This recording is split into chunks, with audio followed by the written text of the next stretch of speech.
Hi everyone. Thank you to Sam and for the London meetup for inviting me to speak tonight. Finding myself in payment gateway offices is quite ironic really, because in 1995 I was up here working in Old Street, and my boss then, a chap called Stuart Jensen, said, I want to sell typefaces on the internet. And I quickly realized that in order to sell typefaces, you needed to download them in real time. And to do that, you needed to pay for them before the download. And to do that, you needed to process some kind of payment on the internet. As far as I'm aware, I built the first payment gateway in the UK, and it went live in late 1995, but with NatWest Bank, but they wouldn't sign it off for a year. So the official launch date was April 1996. Anyway, I wanted to talk to you tonight because genuinely, as you probably realise now, I've been doing e-commerce for a very, very long time, and I see the same problems coming up again and again and again.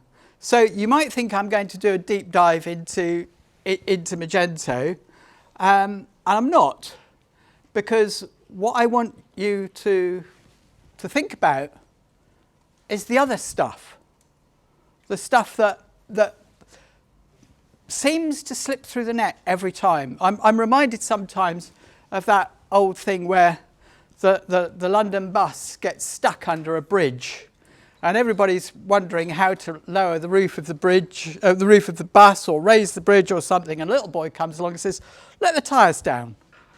And you know, sometimes you get so fixated on making Magento go faster, you miss the other stuff. So yeah, that's me. I'm on Twitter, I'm on GitHub, and if any of you want to connect with me on LinkedIn, that's great. Next.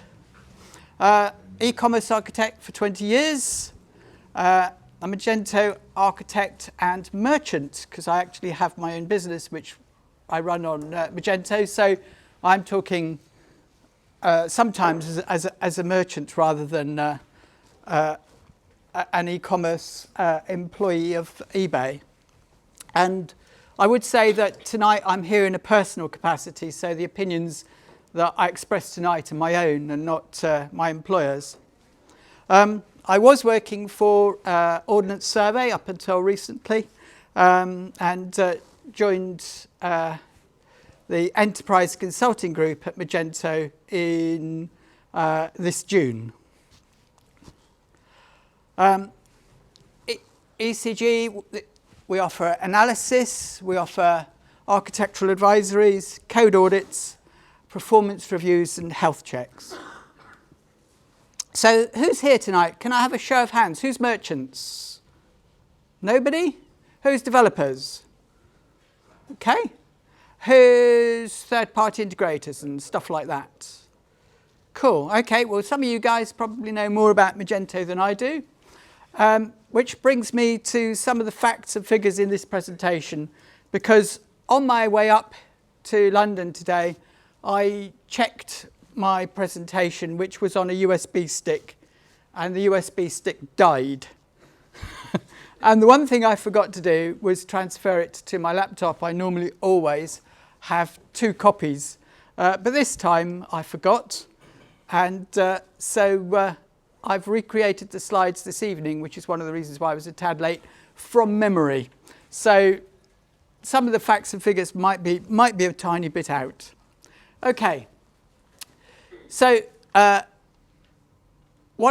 like to present you with a short video. This is a company that we helped get 200,000 sales in 4 days last year. So the company is the largest bookstore and book retailer in Brazil, and it's called Sarajevo.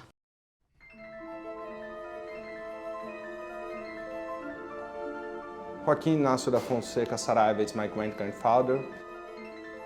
In 1914, he opened his business, Livraria Acadêmica Saraiva. In that store, he built a different kind of relationship with their customers. Their customers get to know him not as a bookseller, but as a counselor, a friend. We have been part of the book history here in Brazil, always innovating, always creating, making the first mega store for books here in Brazil, making the first e-commerce bookseller site here in Brazil. So Saraiva, it's been part of the history, it's always respecting their customers, trying to find the best book for any kind of customers and try to make the better service as possible.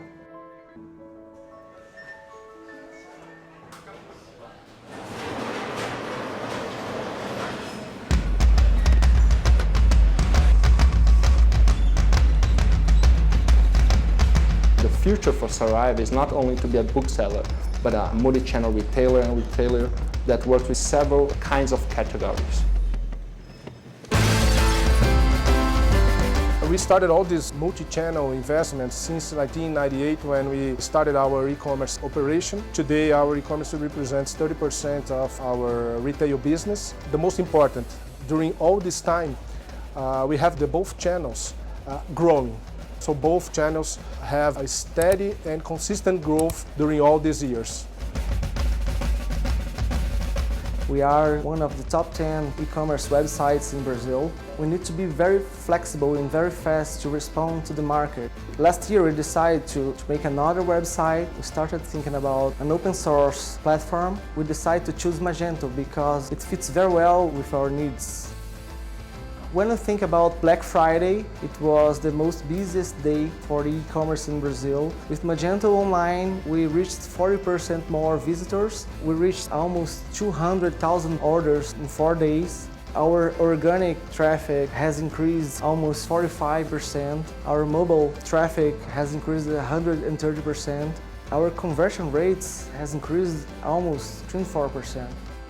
E-commerce is the future of retail and the future of Saraiva today. You're going to see our e-commerce site being our whole platform of logistics for the physical stores and for all kinds of customers that we have.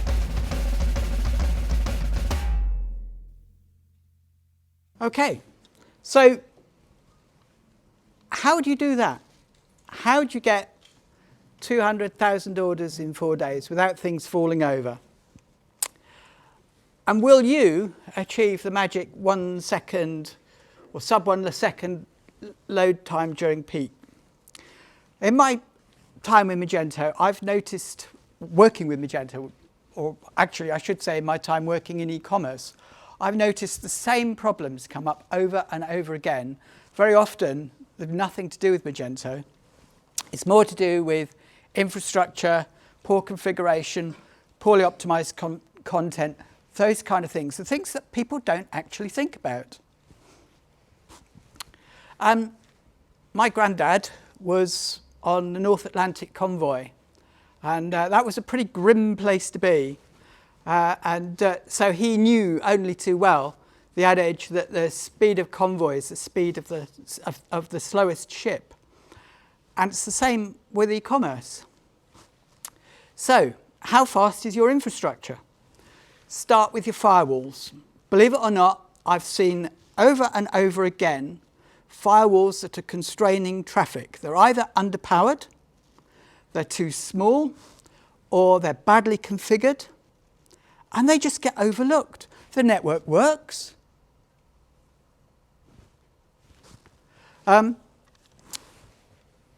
Check your network for bottlenecks. You know, use the tools out there. Use tools like Nmap and Snort and all those other things. One client I investigated had a faulty network card which was causing packet storms, Ethernet storms. Network was slowing down as a result of the faulty card. Rip out the faulty card, everything was fine.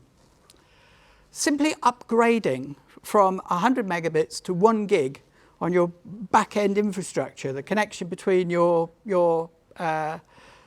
SQL server and your MySQL server and your web servers can, as long as everything else is up to speed, remember the adage of Convoy, can give you a 20% increase in speed.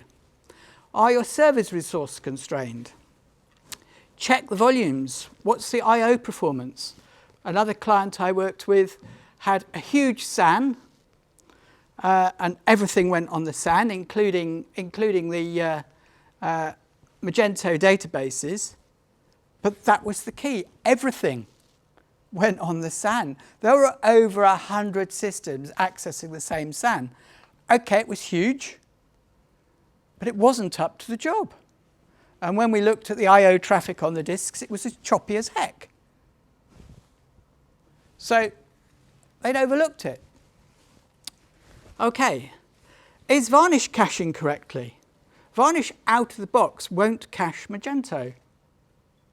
Magento, like any e-commerce platform, is serving individual pages to individual customers. Some of that content is cacheable, some of it isn't. If you take Varnish out of the box without configuring it properly, then what happens is Varnish looks at the content that's coming from the server and says, can't cache that, and passes it straight through. So you might as well not have your Varnish servers at all. So set your Varnish servers correctly. Make sure they're caching. I've known people who have thought their Varnish servers were caching, and when we actually tested them, they weren't. Set resource limits on everything. Set appropriate resource limits. The reason for that is it's better to drop connections than it is for your server to fall over. You know, for bits of your infrastructure to start to die under load. Look at your Apache configs. Another client had 3,000 badly configured redirects. You know, Apache's going to sit there going, where's that one go? Where's that one go? So look at your Apache configuration. Turn keep alives on. Keep rewrites to a minimum. Are your caches correctly configured? Is storage fast? Is the network fast? Is MySQL correctly configured? That's another one. I've seen a number of clients running on the original, the out-of-the-box my.cnf configuration file. That's a dumb idea. It's meant as a demonstration file for small servers. It's certainly not meant for a production environment. Okay, so go through the stack and look at all your configurations. Look at everything. So after you've done that, after you've got to the point where you've said, okay, I'm sure my infrastructure from the network up is as good as it possibly can be. What else can you do? Well, upgrading to the latest version of Magento is a good idea for two reasons. One, for security, obviously, because we always roll the latest security patches into the latest versions. The other, and this is where my memory is a bit iffy, so I apologize if people in the audience disagree with some of these figures. But if you upgrade from PHP 5.3 to 5.6, I know people have reported a 40% speed increase. If you upgrade even just to 5.4, if you're on 5.3, then you can get 23% speed increase. If you go from an early version of MySQL to Pacona MySQL 5.6, then you can get a 20% speed increase. The other nice thing is that Pacona have a configuration file generator on their website, so you can have a stab at getting your mycnf file at least in better shape than the one that comes out of the box. Okay, this comes back to my experience with clients over 20 years. People are still getting this one badly wrong. A couple of weeks ago, I looked at a home page for a client that was taking 10 seconds to download. About eight of those 10 seconds was the fact that they had a video as the hero image. I mean, how can you miss that one? So optimize your images. Don't put videos in without optimizing them if you've got to use them. And for goodness sake, stream them. Don't put them in as a single lumpy file. If you're targeting mobile devices, and you should be now, lots of people are reporting sort of 60% traffic on mobile and tablet devices, then there's no point in sending a device with a screen that's sort of 800 by 400 and something, a file meant for a Retina, a 26-inch Retina Mac. So, you know, look at your files, look at your images, and optimize your images correctly. You know, think about the devices you're sending those images to, and optimize those images appropriately. And believe it or not, I see that mistake over and over and over again. So then compress your images, turn mod deflate on, check those external links. You know, it's coming up to peak. Surely the marketing manager can do without his ad links for a week or so. Turn them off. You know, have that conversation. Just go through the site and turn extraneous links off. Use Ajax, minify everything, compress everything. The last point, and I never see this anywhere, is your content clear? Is it easy to navigate? And why has that got anything to do with performance? Well, you think about the last time you went on a site that was really confusing. And you go, is it here? Is it here? Is it here? Where is it? I'm looking for it. I can't find it. And you're generating lots and lots of clicks, which the server's got to deal with. So if your content is confusing, it actually increases the load on your servers. And that's something that I've never seen mentioned anywhere, but it's true. So what can you do straight away? This one, know your backup or failover strategy. That's the number one, because if the servers are going to go down, if you're doing so much business that the site can't cope, you need to know how to recover quickly. One of the best things I ever did was use Heartbeat and Pacemaker and 2 servers. It's quite tricky to set up, but we ran a live and a standby server. These are physical servers with Heartbeat and Pacemaker. That way, when the first server couldn't cope with the load, the second server took over transparently, which worked really well because we did have some issues with the site. It was down to 2 teams doing performance testing and saying, we'll test this bit today, you test that bit tomorrow. Nobody ever tested the whole lot together. So the site wasn't really ready for launch. But nobody knew because those 2 servers kept failing backwards and forwards, and the site, as far as the customers was concerned, was always up. Avoid massive updates, such as importing and exporting products or database backups during business hours. Common sense, really. Monitor your system and customer activity. Who uses New Relic here? It's a tool that ECG uses a lot, and I would certainly recommend it. Don't flush your cache during peak traffic. When updating your catalogue, and this depends on the version of Magento you're on, but if you're on 1.2 or below, then you really need to update your catalogue and switch indexes to manual mode. Make sure you time cron jobs to run outside office hours. Set your resource limits. Test load balancing. Minimize service calls. Batch and queue as much as possible. Delete inactive promotions. Consolidate the promotion rules wherever you can. And turn off allow override. So those are things they're no cost things that you can do right away. Okay, 98% of customizations that we investigate exhibit one or more of these issues. Loading the same model multiple times, redundant data set utilization, inefficient memory, calculating the size of an array on each iteration of a loop, and SQL queries inside a loop.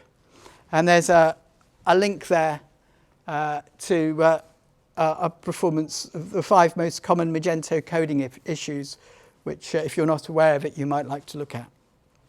Okay, so here we've got loop loading, or an example of loop loading. So that is a very bad idea. That's a better one.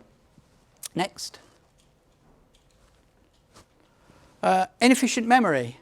So loading the entire product catalog when you actually only need one item. So go through your coding and find those kind of issues. Next. Okay.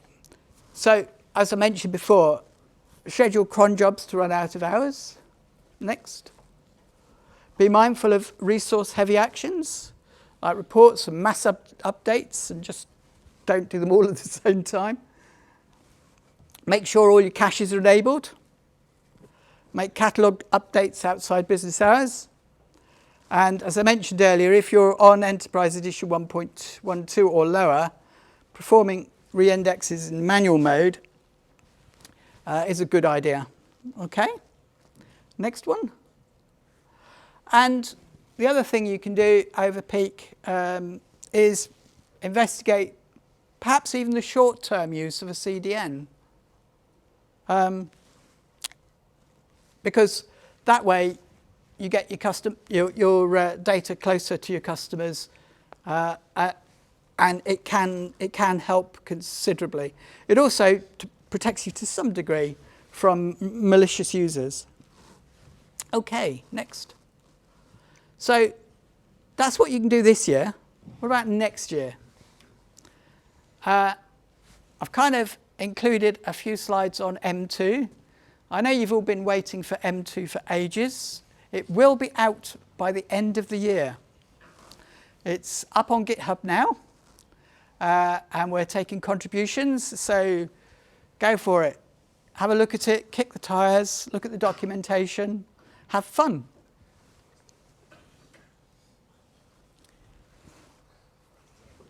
Okay, next. Some of the things in Magento 2, we talked about Varnish earlier. Varnish is much easier to use in M2. It's nearly out of the box. Next. So there we are. We've got the ESI block caching, which is what you need, or hole punching rather, which is what you need for Varnish, so that when you're caching data, the Varnish server can cache the static data on a page and allow the personal data, the basket contents and things like that, to go straight through. Okay, completely redesigned admin, tablet friendly. You can, we put a lot of thought into making it friendly across a lot of devices. Next one. All about requirements and testing. So if you go through some of the topics I talked about earlier in the presentation, if you upgrade, it's not essential, but if you upgrade to 1.14.2 and you've understood your site and you've got it into shipshape and tip-top condition, then you're going to be in a good state. You're going to be ready to upgrade to M2. Okay. We've listened to some of the concerns and issues. So from now on, when extensions are published to Connect, they've been reviewed by ACG and by Magento. So the quality should be higher. You can't now just publish anything onto Connect without it being reviewed properly. I know that's caused some grumbles, but I think that in the long run, it'll be a benefit for everybody.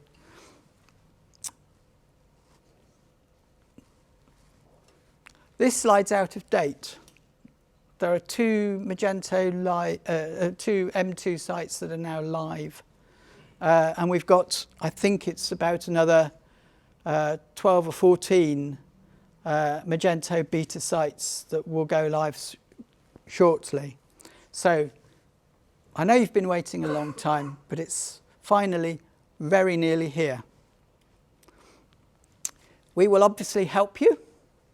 If you want to move to M2, we're working on, next one. We're working on tools and migration tools and so on at the moment, and it's looking good. It's looking very good indeed. Okay, thank you.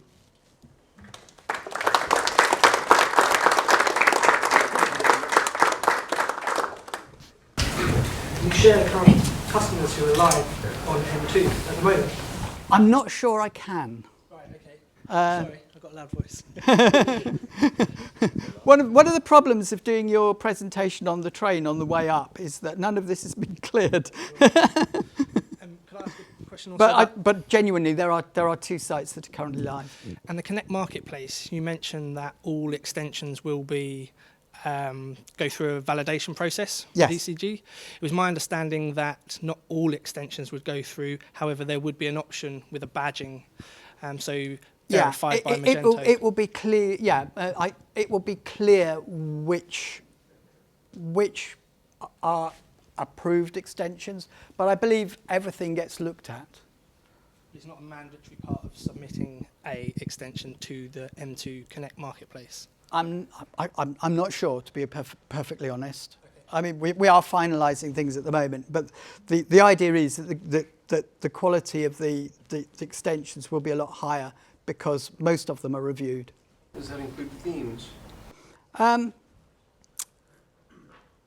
don't know. Themes are kind of done differently in Magento too, so yeah.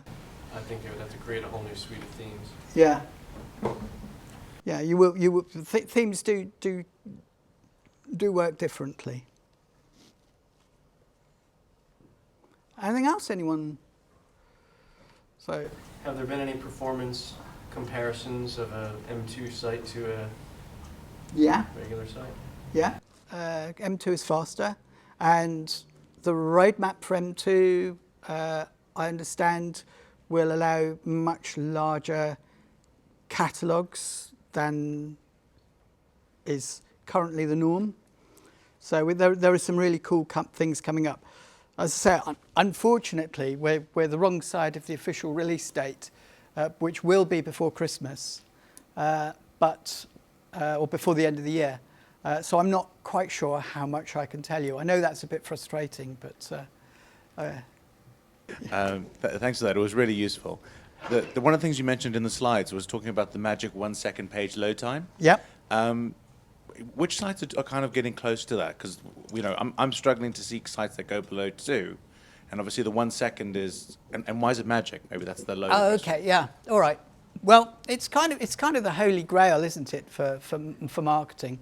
And I've seen commonly quoted estimates that for every additional second of page load time, it's 7% off your turnover. So if you optimize really well, if you keep your content really tight, if you follow some of the examples I've given, then you can achieve 1 second load times and sub 1 second load times. The problem, it's always a balance between what the marketing manager wants and not that I have anything against marketing managers, honestly, and what the techie team want. And so there's nothing wrong with a site that takes 2 seconds to load as long as it's really compelling. If that extra second allows you to deliver really compelling content, that closes deals, why not? Yeah? It's a balance. Every site is different. Do you have like one or two sites you look to and say, this is a really good example of them doing it properly? Oh, that's a good one.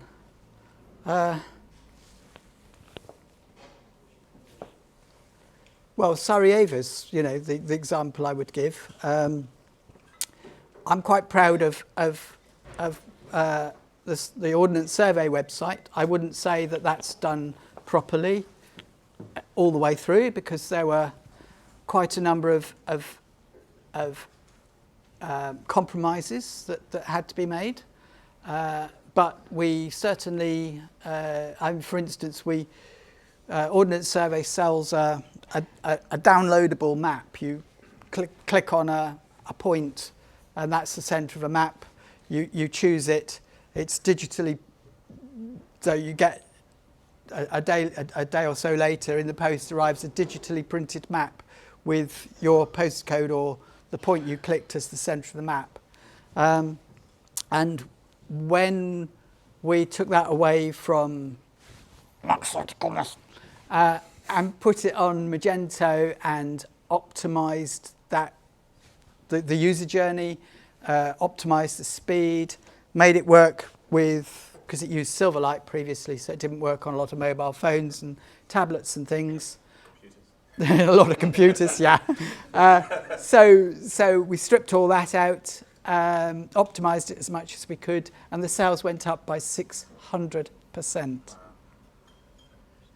So, I think most sites do some things really well and some things badly, and the key, as I was trying to say in this presentation, is to get rid of as many of the bad things as you possibly can, and don't just focus on Magento. Who's been putting up images without optimizing them? If I had £1 for every time I've seen a site full of really oversized images, then I wouldn't need to be speaking here tonight, but I probably still would. Okay, thank you. Any other questions? So I was just wondering how much information you can share about M2 and eBay's commitment to supporting the current version of Enterprise and Community moving forward. Right, okay. As I understand it, we will be supporting the 1.x branch for at least 3 years. We're obviously committed to M2. We hope that it's, and we believe that it's M1 done right. We put a lot of effort into it, and obviously we're excited to help merchants upgrade to the new system going forwards. But of course, we're not going to walk away from the 1.4 or 1.x branch, if you like, for some years to come. Community? Sorry. Absolutely, yeah. I mean, community is core to what we do. Yeah, a quick one. Do you have any plan to do some kind of integration between the eBay platform and Magento? There are a few modules in the market, and even one that is free that is doing a lot of work on it. But from eBay, is it any idea to do some kind of integration? Not that I've heard, no. I think, yeah, I think that, and this is my personal view, but I think that Magento does what Magento does best, and we want a vibrant plug-in market, and and so I'm unaware of any official tie-up or eBay plug-in. So, but there are good ones out there, and I've used them myself. So. All right, thank you. Okay.